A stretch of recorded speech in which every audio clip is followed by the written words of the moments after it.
We're continuing our sermon series on James. We're almost near the end. We have one more Sunday. Next Sunday, we'll hear the last of what James has to tell us in his letter. We've been following James all summer long, looking at faith at work, how our faith in Jesus Christ is put to work in our lives, what that means for our choices, our thoughts, and our actions. And so today we look at James 5, 1 through 6. But first, a story. I overheard my mom talking to my dad through the bedroom wall. My room was next door, and I heard my mom say, "He's too young. It's too dangerous." "He's not. It's the perfect gift. He'll be fine," countered my dad. "Gift? Dangerous?" Well, I was all into this already, so I kind of pressed my ear to the wall a bit more. "I don't know," said my mom. "He could hurt himself, or worse, he could hurt someone else. He could also help himself or help others with it." And then my birthday came, and I opened up a small box and pulled out my very first red Victorinox Swiss Army knife. Now I could do practically anything in the world because, after all, I watched MacGyver, so it was limitless what I could do with this knife. I started to pull the blade out, and my mother stopped me and gave me a warning. She said, "Now this is a knife.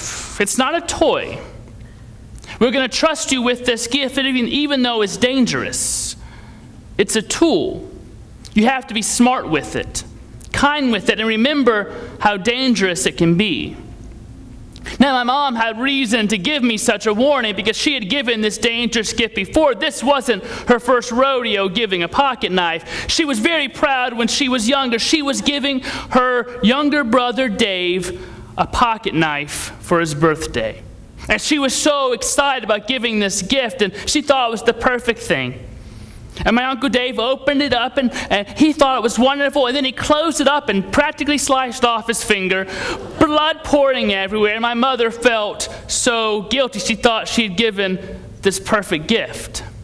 And he did grow to love it, but it can be dangerous. James wants us to talk about another dangerous gift this morning, one that we have all been given in different degrees: the gift of wealth. Would you like to be rich? Very few of us would probably say, nah, doesn't interest me. They say it's better to be poor and happy than rich and miserable. But couldn't something be worked out, such as being moderately wealthy and just a little bit moody? Happy mediums are good. But money, for all the good things it can do, for all the help it can provide, can be a very dangerous gift.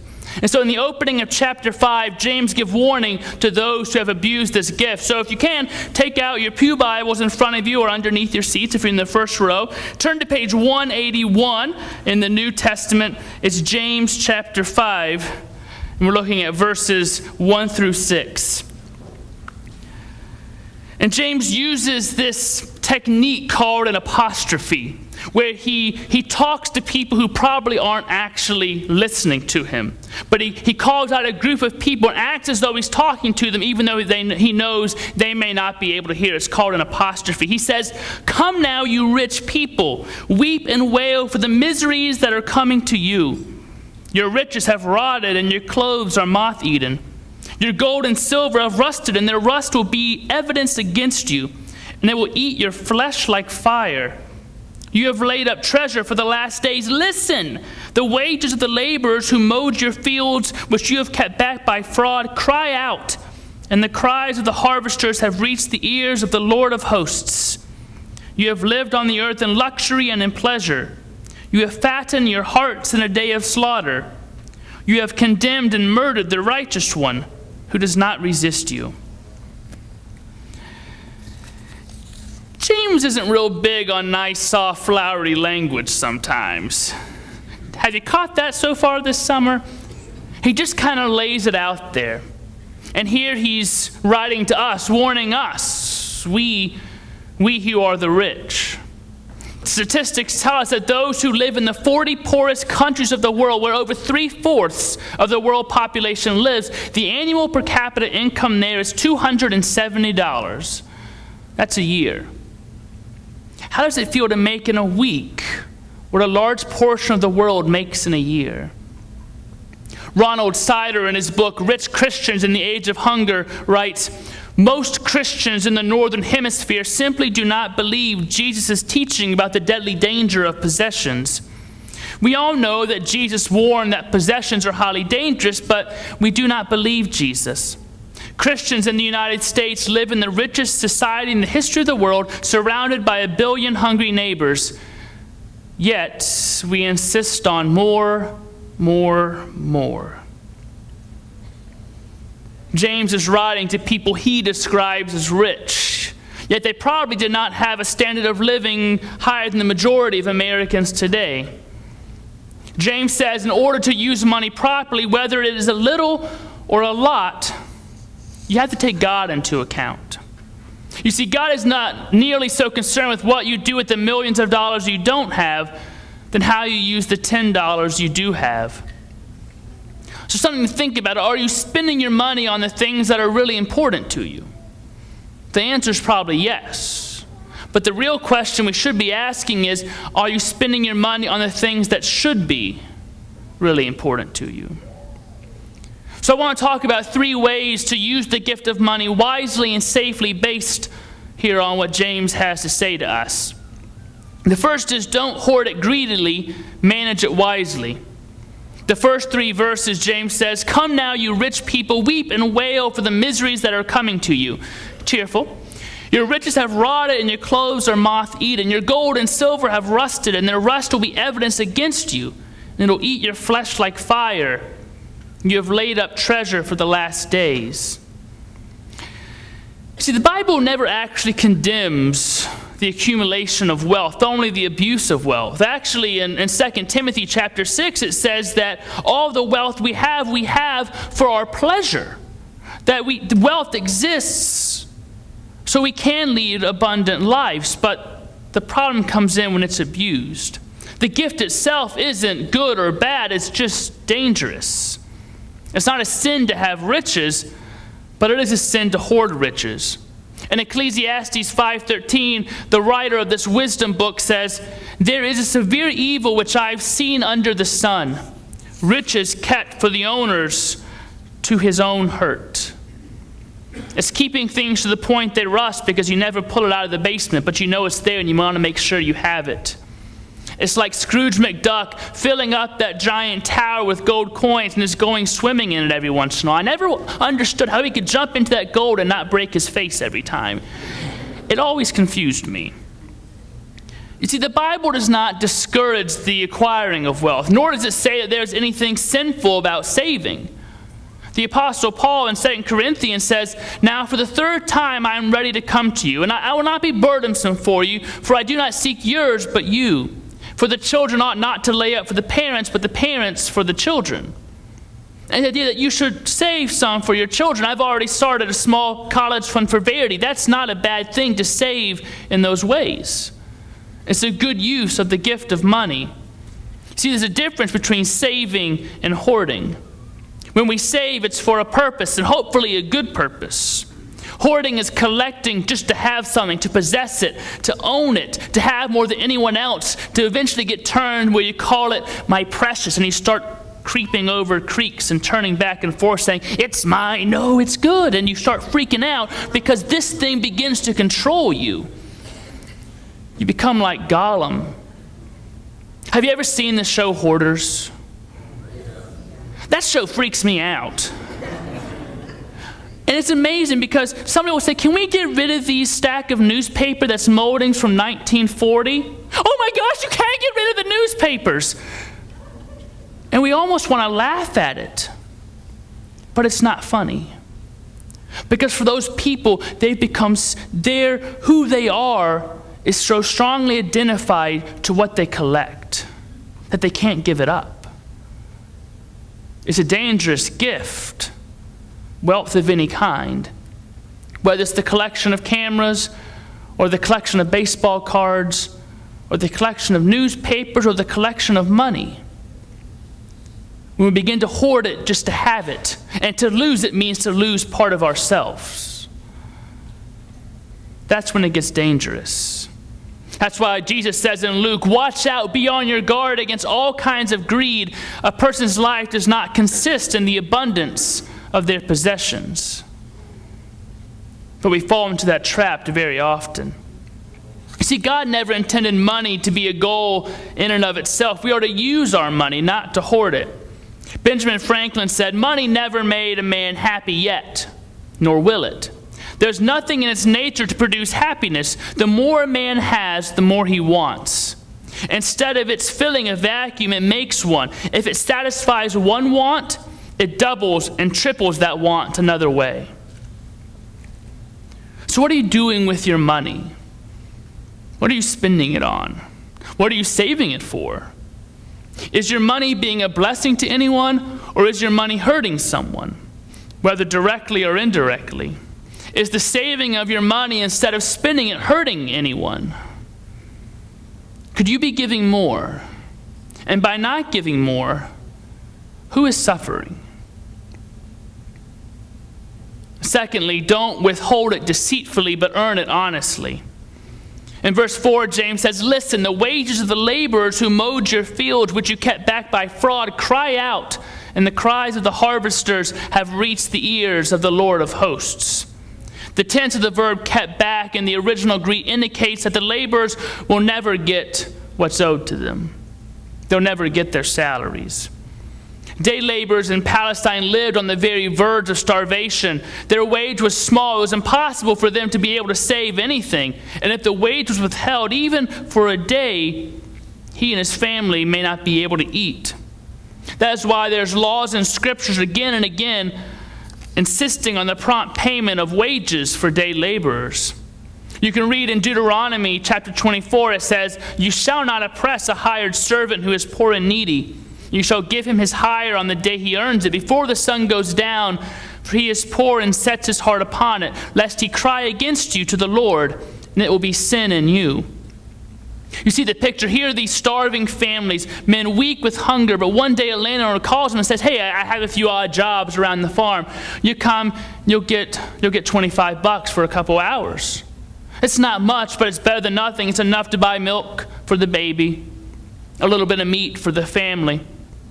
So he works all day under the hot sun, and then when evening comes, he expects to take his wage home and go to the grocery store to buy food for his family because they've been crying for too long because they're hungry.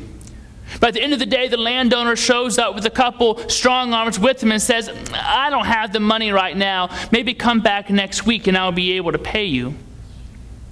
But next week was too late for your baby and for your family, and your cries and heartache over the hungry children and over the man who promised you a wage but withheld it.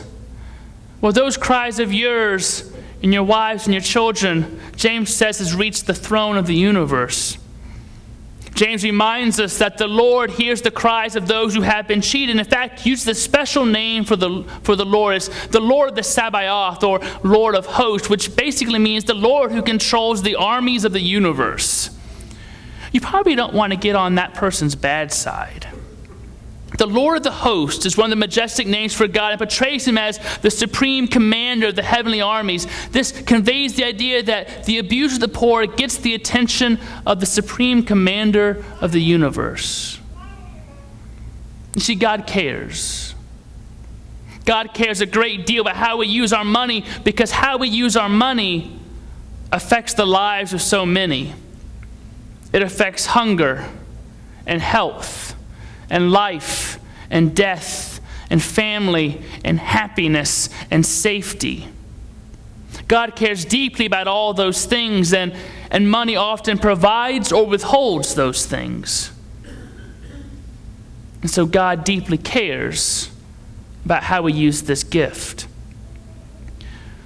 Would you be angry if your child was being cheated out of the money he or she needed to survive? If someone refused to pay them for honest work? Would you be angry that someone is supposed to be giving your child this money and they won't do it? What would you do? Who would you go to? What would you say? God has given us the gift of wealth to help care for the people of this world, God's children, the orphan and the widow, the poor and the lost and the sick. God has given us God's own wealth. in order for us to care for God's children. So when we don't share the wealth we have been given, that's the same as withholding what is someone else's. It's as if you say, no, you deserve this money, but I'm not going to give it to you. See, God gives us wealth and says, you know what? You can use 90% of what is mine. You can use 90% of what is mine that I'm giving to you. Just give 10% of what is mine back to help others.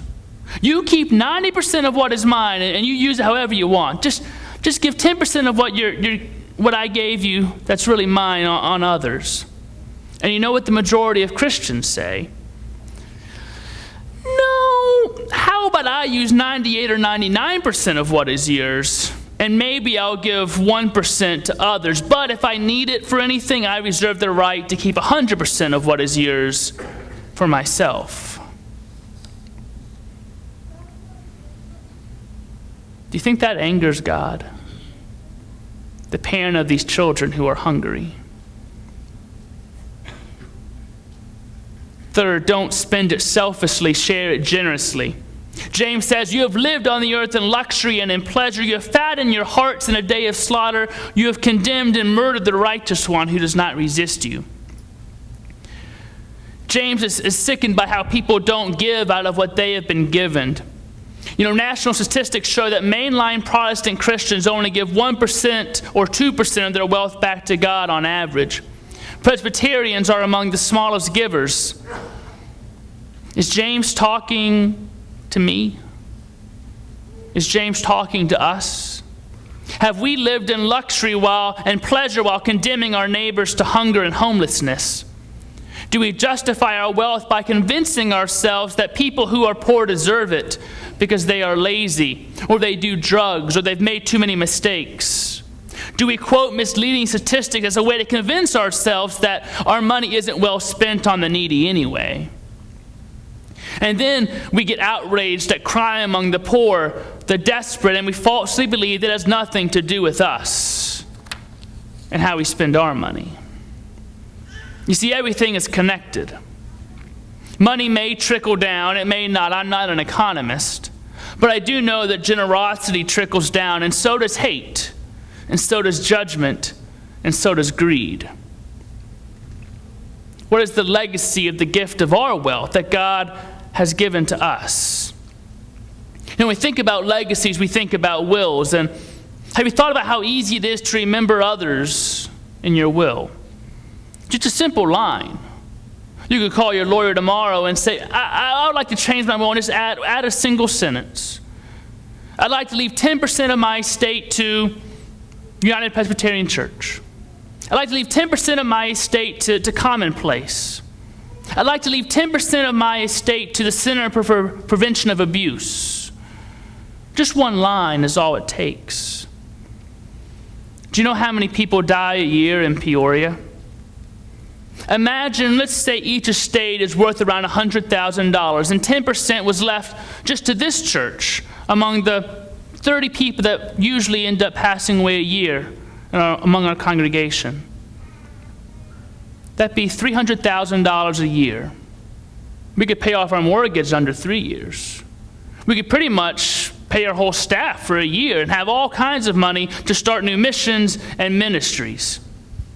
Imagine what Commonplace, who you'll get to hear from today, could do if just 20 people left 10% of their estate to them. If that estate was worth $100,000. $200,000 to help educate and feed children and families in Peoria, to teach people how to read. Often we feel like we can't tithe in life, you know. It's like 10% of my income, I'm barely making ends meet as it is now. But if you can't tithe in life, maybe you could in death. And that can be a huge impact on those who need it. Imagine what this church could do. Imagine what missions here in Peoria or around the world could do with such a gift. You see, I believe this church has done some great things for our community. I believe we can do a lot more for our members, for our neighbors. See, we at this church, we are the gifted and strong. We have been given the gift of wealth, a wonderful gift, a dangerous gift. We've been given the wealth of God. We've been given God's own wealth. What are we going to do with God's wealth that God trusts with us? Trusts us enough to give us such a dangerous gift. A Swiss Army knife can be a truly great gift. It has little scissors in it and a little screwdriver and a can opener, so when you're hungry you can eat your mac and cheese or your Chef Boyardee. When you don't know how to work the electric can opener because the can always falls off because that magnet stopped working the day after you bought it. I don't know from experience. It's a wonderful gift. It's a wonderful tool. And if you're smart with it, if you're kind with it, and remember how dangerous it is, you'll be able to help yourself. You'll be able to help others, and you might even have a little fun with it.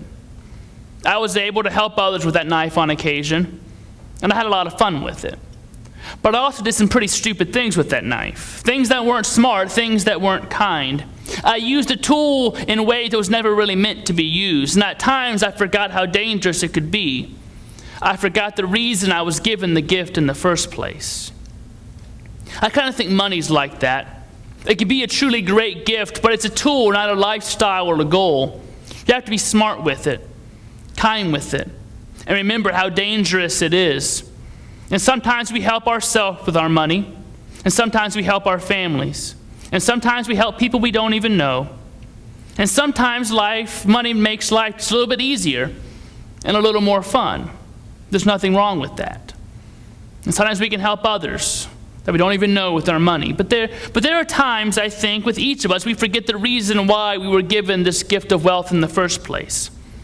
We've made decisions with our money that aren't so smart, that aren't so kind, and don't take into account how dangerous money can be. It isn't money's fault for the bad or money's triumph for the good. It's a tool. It's a gift.